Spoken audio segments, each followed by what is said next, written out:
2024 সালের 7ই জানুয়ারি নির্বাচন, আমি আর মামু, এই নির্বাচনের পর বাংলাদেশের মানব বিরোধী দলের সব নেতারাই মোটামুটি ধারণা করে নিয়েছিলেন আরো 5 বছর থাকবে।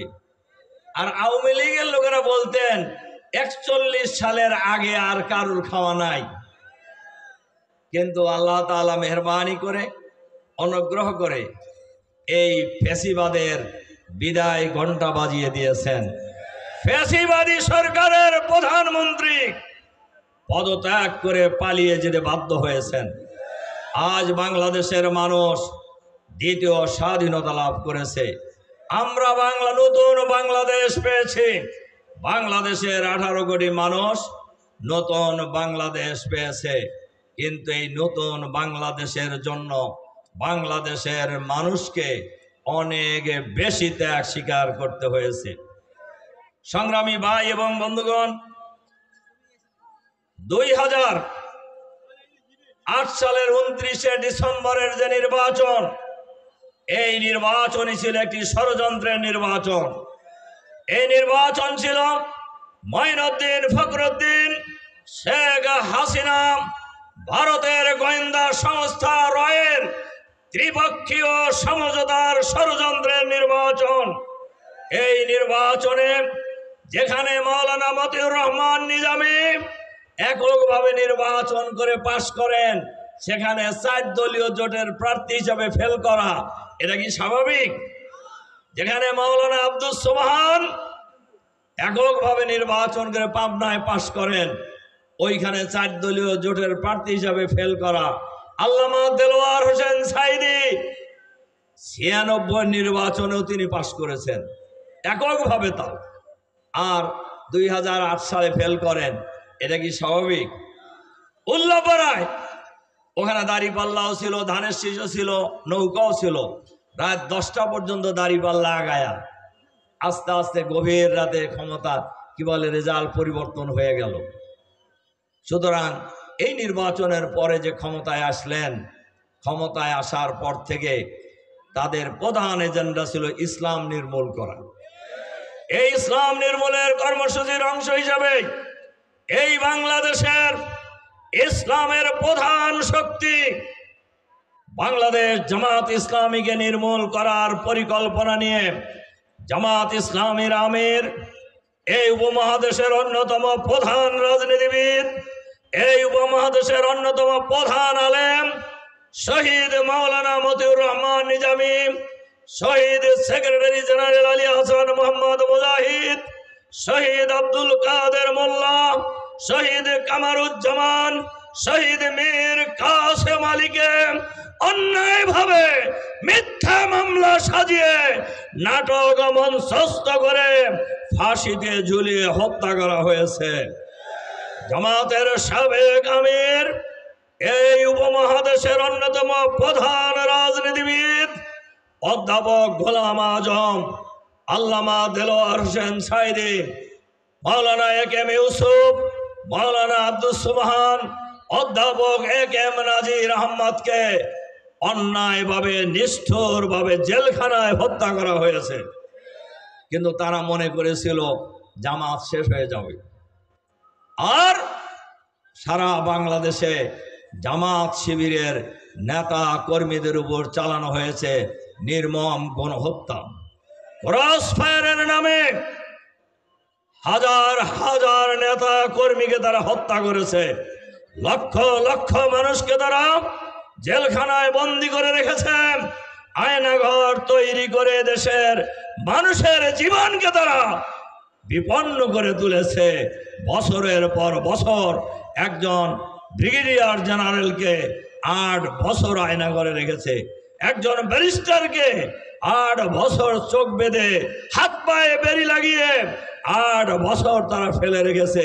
আল্লাহর মেহরবানি তারা জীবিত ছিলেন বলে এখন বের হতে পেরেছেন, কিন্তু অসংখ্য মানুষ আজও বের হইতে পারেনি। ইসলাম নির্মূলের কর্মসূচির অংশ হিসাবে আমাদের নেতা এটিএম আজহারুল ইসলামকে এখনো কারাগারে বন্দী করে রাখা হয়েছে। আমরা আজকের এই বিশাল সমাবেশে আমরা অন্তর্বর্তীকালীন সরকারের কাছে আহ্বান জানাতে চাই। দেখেন, বিচারের নমুনা বলি একটা, আজহারবার বিরুদ্ধে ফাঁসির রায় দেওয়া হয়েছে। উনি গণহত্যার জন্য আর্মিদেরকে নির্দেশ দিয়েছেন। ওনার বয়স ছিল তখন 18 বছর। 18 বছরের ছেলে মেয়ে আপনাদের বাড়িতে নাই? আছে না? বেলকুচিতে নাই 18 বছরের বয়সের মানুষ? 18 বছরের একটা ছেলের কথা মেজর জেনারেল, আর্মির জেনারেলরা শোনে? আবার এই যে গণহত্যার যে নির্দেশ দিতেছেন, এইটা শুনছে কে, এটা দেখছে কে? এক মহিলা যিনি সাক্ষী ছিলেন, তিনি জন্মগ্রহণ করছেন 74 সালে।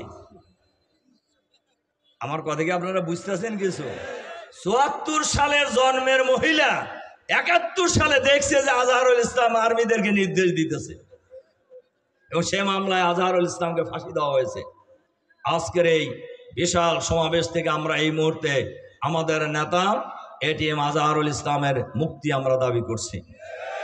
এর সাথে সাথে এই ট্রাইব্যুনালের সাথে যারা জড়িত ছিলেন, বিচারপতি, তদন্ত কর্মকর্তা, সাক্ষী, এই সকল প্রসিকিউশনে যারা ছিলেন, এই সবাইকে গ্রেপ্তার করে বিচারের মুখোমুখি করতে হবে।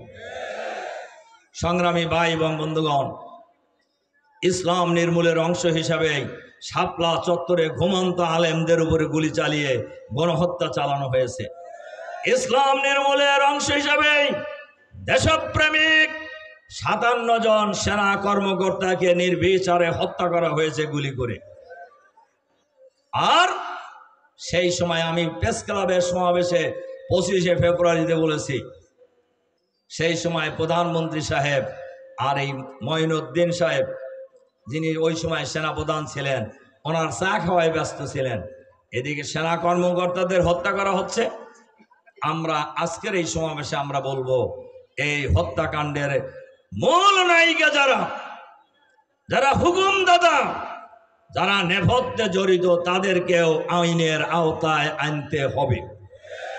সংগ্রামী ভাই এবং বন্ধুগণ, আজকে বলছিলাম যে আজ এই স্বাধীনভাবে স্বাধীন বাংলাদেশ, নতুন বাংলাদেশ পাওয়ার ক্ষেত্রে বাংলাদেশের যুব সমাজ, বাংলাদেশের ছাত্র সমাজ বৈষম্য বিরোধী ছাত্র আন্দোলনের ব্যানারে কোটা সংস্কারের যে আন্দোলন করছিলেন, এই আন্দোলন কোনো সরকার পতনের আন্দোলন প্রথমে ছিল না, কিন্তু এই আন্দোলনও তাদের সহ্য হয় নাই।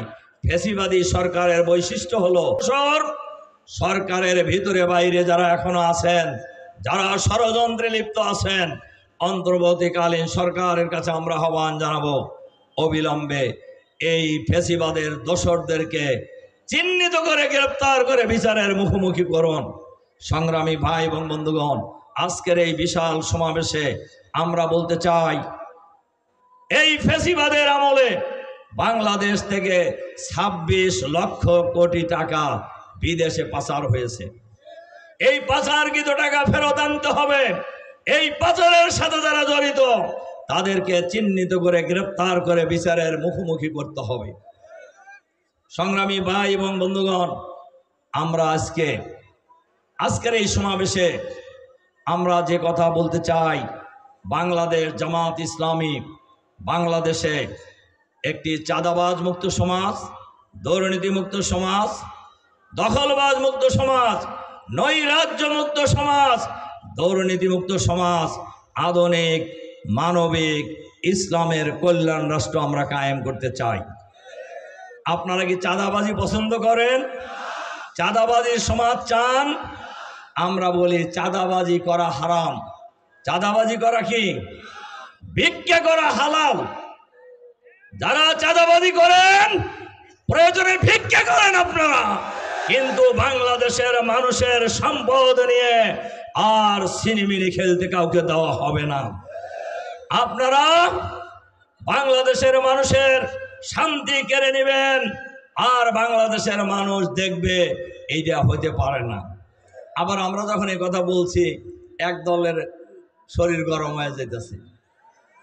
আমরা তো আপনার কারোর নাম কই নাই। আমি কি কারোর নাম বলছি? হ্যাঁ, বাংলাদেশের অধিকাংশ মানুষ চাঁদাবাজি পছন্দ করে না। ভিক্ষা করেন দরকার হলে, যদি পয়সার এত দরকার হয়।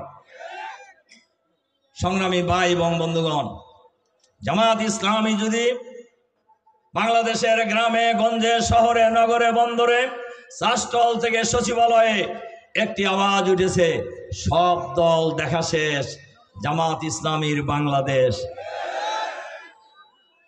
তখন প্রশ্ন আসছে, ইসলামী রাষ্ট্র যদি দেশে হয়ে যায় তাহলে মহিলাদের কি হবে, অমুসলিমদের কি হবে? আমরা বলি ইসলামী রাষ্ট্র হলে মহিলা।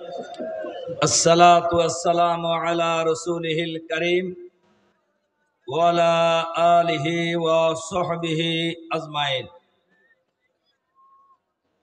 বাংলাদেশ জামাত ইসলামী বেলকুচি উপজেলার উদ্যোগে আয়োজিত আজকের এই বিশাল কর্মী সম্মেলনের জনাব সভাপতি,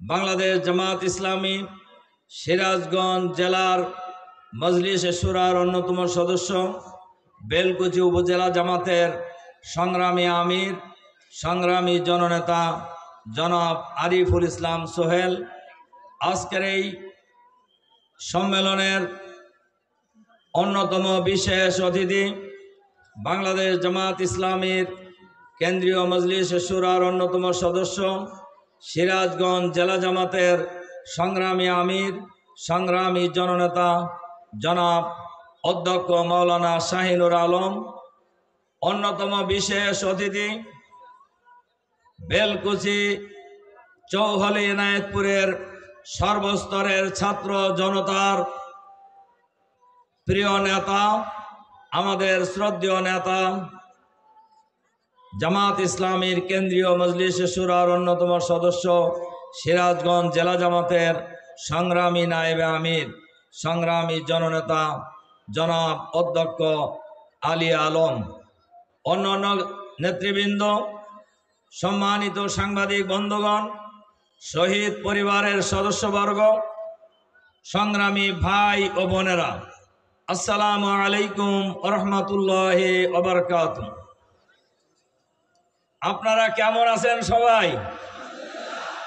আলহামদুলিল্লাহ। আল্লাহ তাআলা শুকরিয়া, যিনি মেহরবানি করে এই মাঠে আমাদেরকে সম্মেলন করার সুযোগ করে দিয়েছেন। আমরা 5ই আগস্টের আগে কেউ ধারণা করতে পারিনি যে এই মাঠে এত তাড়াতাড়ি